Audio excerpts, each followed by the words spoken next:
Bonjour chers élèves, bonjour chers internautes, bienvenue sur votre chaîne CM Science. Je vous demande vraiment d'abonner sur cette chaîne pour ne rater aucune de nos vidéos. Et dans le contexte actuel de ce pays-là, nous avons jugé nécessaire de dispenser gratuitement ces cours-là. Donc aujourd'hui, on va s'intéresser aux sciences physiques. Donc nous avons un exercice d'application, mais l'objectif, c'est de résoudre l'exercice en s'appuyant sur le cours. Donc c'est un exercice que vous avez l'habitude de voir, mais qu'on a un peu modifié. C'est un exercice de faire sur un mobile en déplacement sur une route horizontale, qu'entend-on par route horizontale, s'exerce les forces suivantes. Son poids d'intensité P égale 2800 N, la réaction R de la route, la force motrice F, 5600 N, les forces de frottement F, d'intensité F égale 1400 N. Les questions posées, la première c'est représenter vectoriellement les forces appliquées au mobile assimilé à un point matériel. Voilà, on va essayer de signifier cette phrase-là et ensuite faire la représentation de toutes les forces qui sont appliquées au mobile. Et la deuxième question, c'est calculer le travail de chaque force et donner la nature du travail. Donc, on va, à partir de cette vidéo, calculer tout simplement le travail tout simplement effectué tout simplement par un corps. Ensuite, donner la nature du travail. Et qu'est-ce que c'est que la nature tout simplement du travail? Bientôt, on va le dénicher. Donc, on va s'appuyer sur notre cours. Le cours a pour titre travail puissance mécanique, mais la première partie qu'on va aborder nous, c'est la notion de travail, et donc la partie 2 de la vidéo, c'est la notion de puissance mécanique. Toutefois, vous pouvez tout simplement nous suivre parce que nous aurons des séries d'exercices à corriger ensemble. Donc, revenons ici. On parle de travail et de puissance mécanique. Nous allons commencer par la notion de travail. Souvent, quand on parle de travail, vous pensez que c'est aller au boulot, voilà, ce qu'on fait quotidiennement, des repas et ce qu'on fait à la maison, à l'école. Non. Est-ce que c'est le même travail qu'on parle ici en physique? Donc, nous allons voir d'abord procéder par tout simplement une observation. Observation, on peut mettre ici petit 1, observation. Observation. Bon, dans l'observation, on va considérer un ouvrier. Un ouvrier qui est là. Un ouvrier. Voilà, je dessine mal. Maintenant, cet ouvrier pousse une brouillette. Voilà, les brouillettes sont des outils utilisés souvent par les maçons, etc. Voilà, un ouvrier qui pousse une brouillette. L'ouvrier quitte un point A avec la brouillette pour venir à un point B.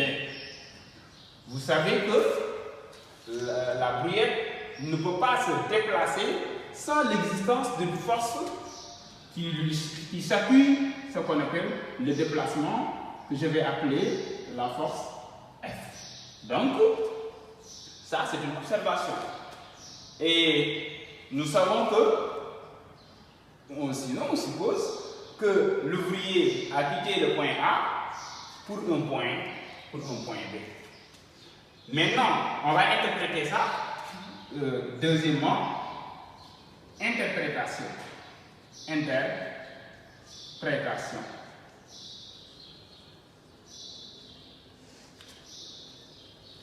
Comment interpréter cela? On ne peut pas parler de la notion de travail sans l'union d'une force et d'un déplacement. Donc, un objet ne peut pas travailler sans un déplacement. L'objet se déplace tout simplement d'un point A vers un point B. Donc, mais sous l'emprise d'une force. Donc, c'est la force qui permet tout simplement à l'objet de faire le déplacement. Et le déplacement, la distance que l'objet tout simplement s'est déplacé, compte sur la notion tout simplement de travail. Donc,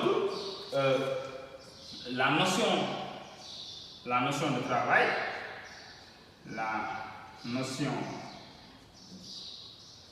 travail, est liée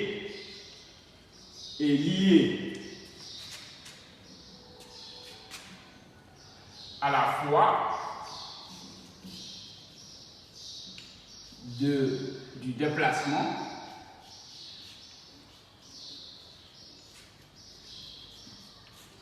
et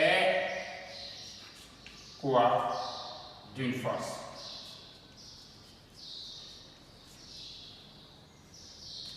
Donc, sachez que pour qu'il y ait travail, il faut qu'il y ait le déplacement. Et pour qu'un corps se déplace d'un point A à un point B, il faut impérativement et obligatoirement l'existence d'une force. C'est la force qui a causé tout simplement le déplacement de l'objet. Maintenant, on va essayer de définir la notion de travail. Donc, on va mettre ici peut-être petit doigt, si vous voulez. Définition. Qu'est-ce qu'on va définir?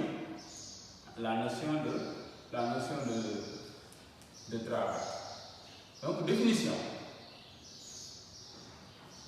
Comment définir simplement le travail d'une force? Nous avons la définition comme que le travail peut intervenir à la fois à la force et tout simplement une distance de déplacement.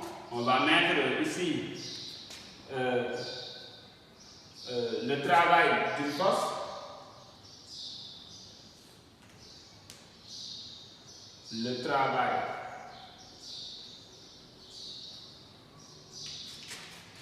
d'une force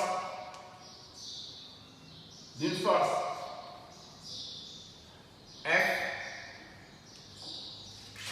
sur un déplacement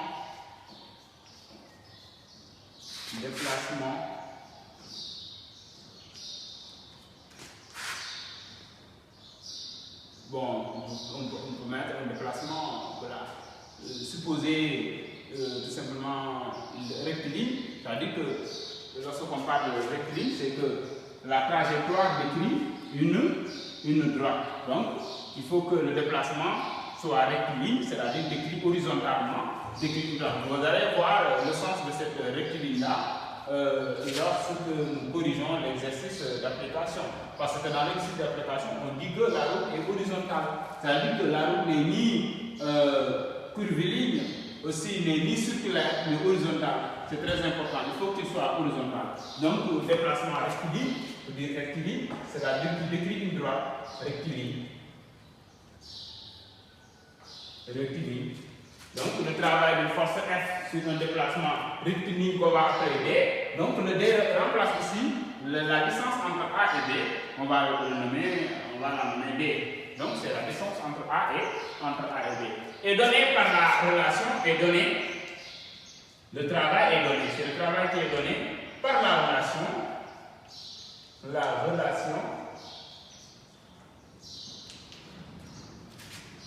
Travail de F, de la force F, égale à F multiplié par la distance de déplacement, F multiplié par D.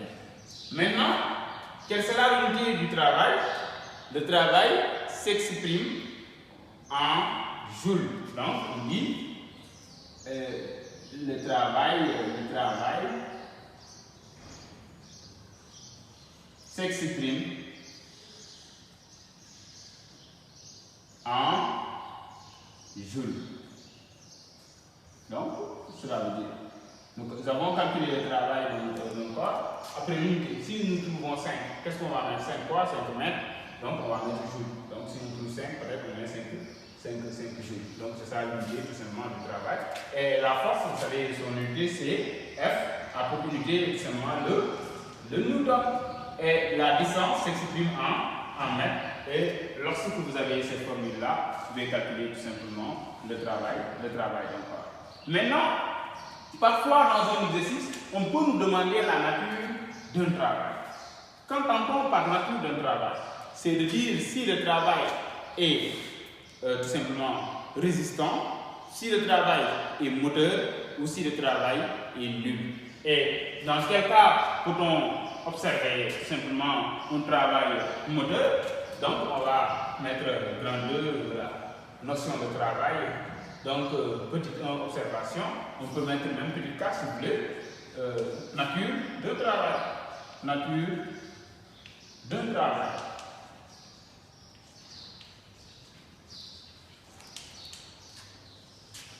Travail, quand est-ce que le travail est dit moteur? Travail moteur.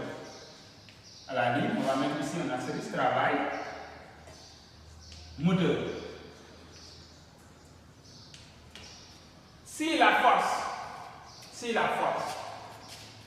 qui a causé le déplacement est de même sens avec le déplacement, on dit que le travail est moteur. Parce que la force se dirige vers simplement le déplacement. Vous savez que bon, je peux me déplacer sur le chemin, il y a une force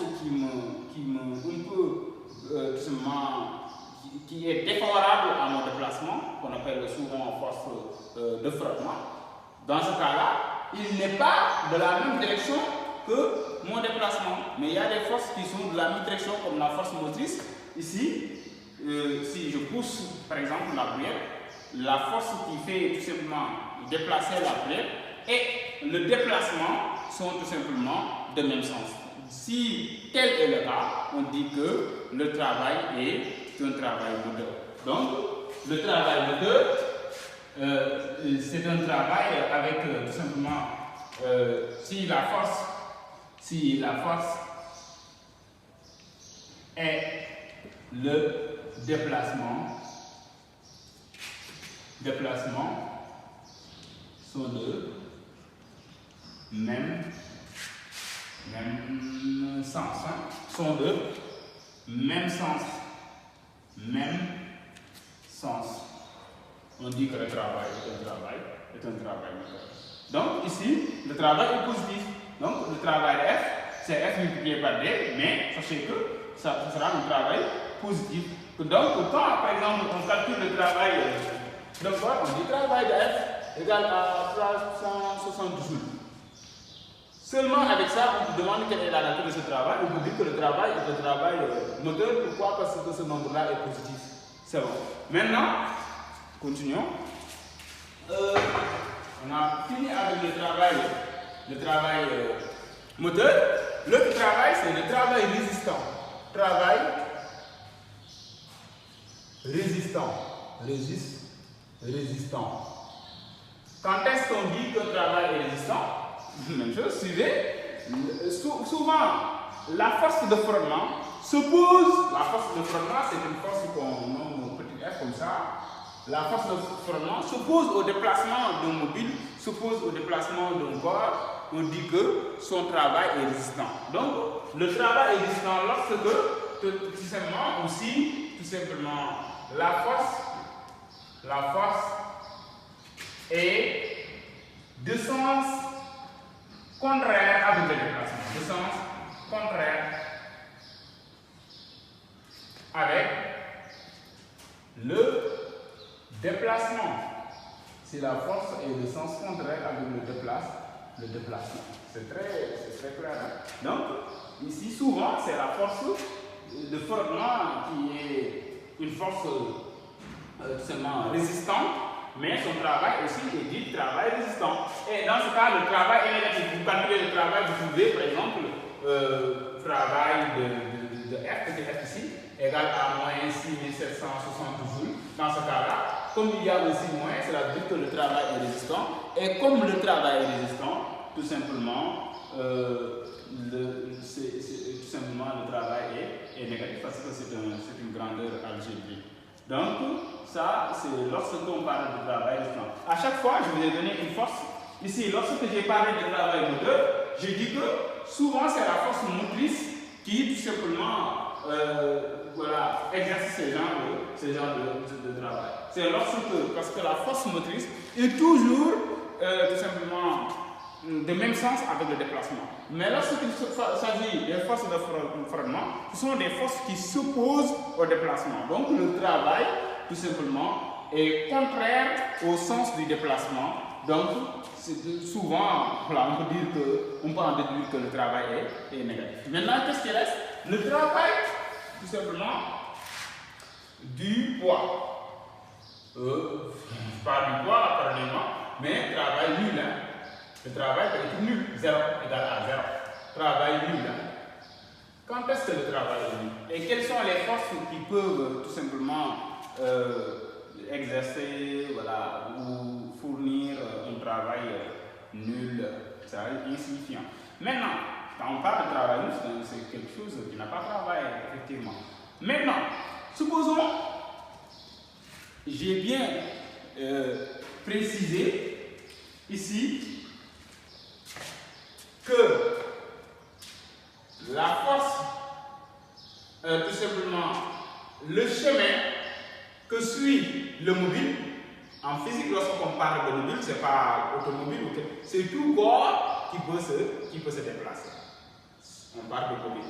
Maintenant, si le chemin suivi par le mobile décrit tout simplement une droite horizontale, ici, j'ai dit, bel et bien, il y a des forces qui ne travaillent pas. Je n'ai pas dit dans le cas où, par exemple, le mobile suit, par exemple, un chemin qui est comme ça.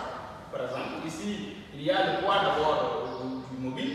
Le poids, ici, n'est pas perpendiculaire à ce chemin suivi par le mobile. Donc, ici, on ne peut pas parler de travail seulement du poids. Par exemple, on travaille du poids. Mais lorsque la route, le chemin, la trajectoire du mobile est supposée tout simplement rectiligne, c'est-à-dire décrire une droite, dans ce cas-là, le travail du poids et de la réaction sont nuls. Pourquoi? Parce qu'ils sont perpendiculaires. Regardez ici, si vous me demandez de représenter le poids, toujours, c'est suivant la verticale. Ici, c'est le poids. La réaction aussi est perpendiculaire au déplacement. Ces deux forces ne travaillent pas. Le travail est nul. Hein? Donc, voilà, toute force, tout simplement, qui est perpendiculaire au déplacement, effectue un travail nul. Donc, ici, on peut donner le résumé. On dit que si la force est perpendiculaire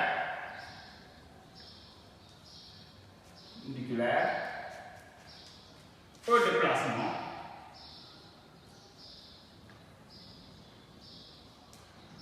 si la force est perpendiculaire au déplacement, on dit que le travail est nul. Donc, travail, par exemple, souvent, je ne dis pas que c'est toujours le travail du poids est nul. Quand est-ce que le travail du poids est nul? Le travail du poids est nul lorsque vous représentez le chemin, par exemple, est horizontal, et que lorsque vous le représentez, vous voyez que tout simplement le poids décrit un angle de 90 degrés avec tout simplement le chemin simplement de déplacement. Et la réaction aussi, souvent ce sont les deux forces, ce sont les deux forces qui effectuent un travail nul. Donc, dans ce cas-là, on dit que le travail est nul parce que l'angle formé entre tout simplement la force, tout simplement, et le déplacement est un angle de 90 degrés. Donc, le travail est nul. Donc, sachez que on peut avoir un travail moteur lorsque la force est tout simplement, que je vais essayer de légender ça ici, travail moteur,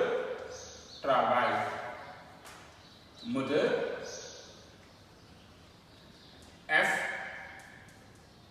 est là, et les déplacements sont de même sens. Travail résistant, F est là. La force qui a chatouillé le travail. Travail résistant. Souvent, c'est la force de frottement ou les forces de frottement, plus précisément. Maintenant, ici, la force est de sens opposé, ici, comme ça, avec le déplacement. de l'objet. Vous déplacez comme ça l'objet, il y a tout simplement une force qui s'oppose au déplacement de l'objet. Donc, il y a aussi ce qu'on appelle travail nul. C'est lorsque tout simplement la force comme le poids, ici c'est dans ce sens bien précis que le poids, tout simplement, est perpendiculaire au déplacement. Donc on dit que le travail est nul. Le travail est nul. Donc voici tout simplement la première partie de notre cours qui était tout simplement de donner des explications sur la notion de travail et puissance mécanique, mais la première partie consiste juste à vous donner des explications sur la notion de travail. Donc, chers élèves, ce que je vous demande de faire, c'est d'essayer de faire vous-même de l'exercice. Prochainement, avant d'aborder la deuxième partie du cours, je vais corriger avec vous ensemble cet exercice d'application et continuer. Sachez que nous sommes toujours disponibles pour vous dispenser encore des cours. Vous pouvez avoir aussi le lien de notre lien par WhatsApp sur ce numéro 77 343 45 56. Donc, avec ce lien-là, lorsque vous me faites signe, je peux vous donner le lien pour accéder toujours aux cours que nous, tout simplement, donnons à cette période où le corona encore règne au Sénégal, où la propagation est tout simplement rapide. Donc, je vous demande, vous tous encore, de prier encore et demander que Dieu exauce nos prières. À chaque fois, nous entendons sursoir les activités religieuses même. Donc, le pays va mal. Il faut que nous essayons de vous octroyer le peu que nous avions pour que, tout simplement, vous fournir quelque chose, pour participer tout simplement à cette sensibilisation de la population. Parce que les élèves sont maintenus chez eux, mais sachez que la technologie avance et nous permet clairement de continuer à dénicher de nouvelles connaissances à chaque jour. Merci et après on va aborder peut-être la deuxième partie. Merci beaucoup. L'exercice est là.